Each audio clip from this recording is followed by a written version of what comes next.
La question du livre pour les entreprises se pose pour toutes les entreprises, que ce soit des entreprises familiales ou non, bien sûr.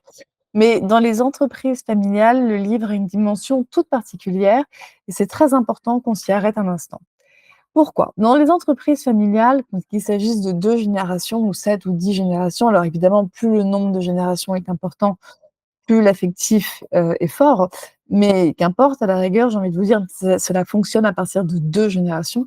Dans les entreprises familiales, quand on est le successeur, l'héritier de l'entreprise, qu'on a quand même souvent racheté, hein, à ses parents en partie, on est à la fois un héritier et c'est assez dur à porter et en même temps, on est, le gardien du futur, c'est-à-dire qu'on a un rôle de passeur entre tout l'héritage qu'on a reçu et tout ce qu'on doit transmettre pour que l'entreprise reste pérenne.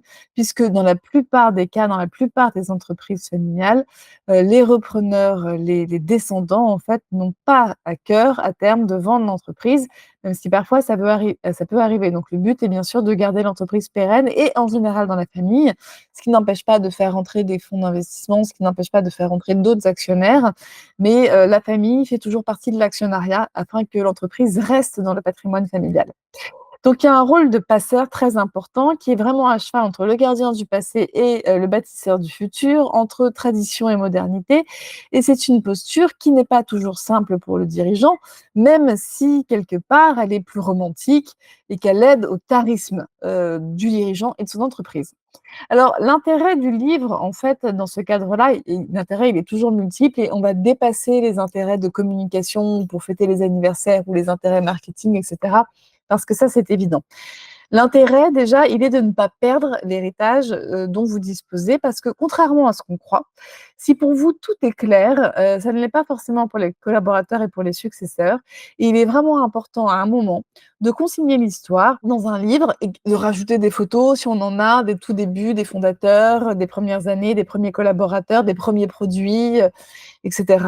Pour que déjà cela reste. Parce que vous, même si aujourd'hui vous êtes bien portant et que tout va bien, tout peut capoter du jour au lendemain et c'est terrible un héritage qui se perd. Donc déjà, la première des choses, c'est pour consigner et ne pas perdre et que ça ne reste pas dans votre tête.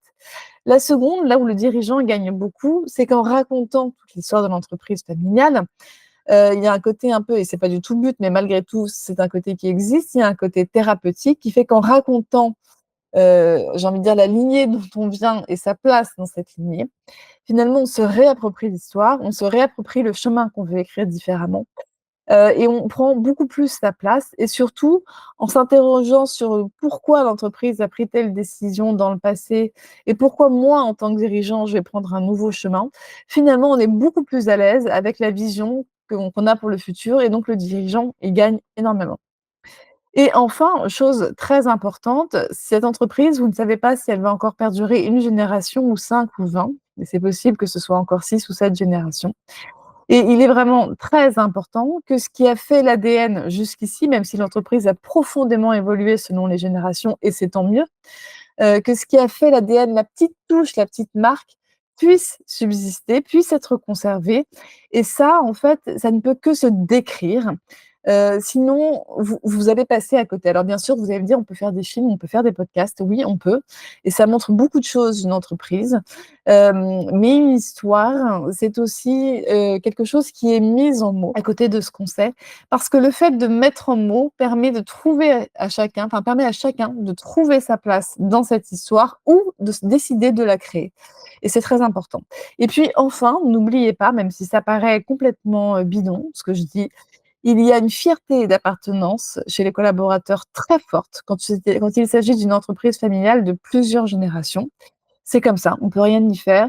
Les salariés sont toujours plus fiers d'appartenir à une entreprise qui est gérée par une famille dont les enfants se démènent pour reprendre la succession, que de travailler pour une entreprise, gérée par des actionnaires inconnus qui sont des grands groupes et des fonds d'investissement complètement, inapprochables. Ça ne veut pas dire que c'est mal, hein, d'avoir une entreprise comme ça, bien sûr que non, ça n'est absolument pas mon propos. Mais du point de vue de la fierté d'appartenance, c'est beaucoup plus fort de se raccrocher à une histoire et si cette histoire n'est pas accessible pour vos collaborateurs, eh bien vous passez à côté de quelque chose.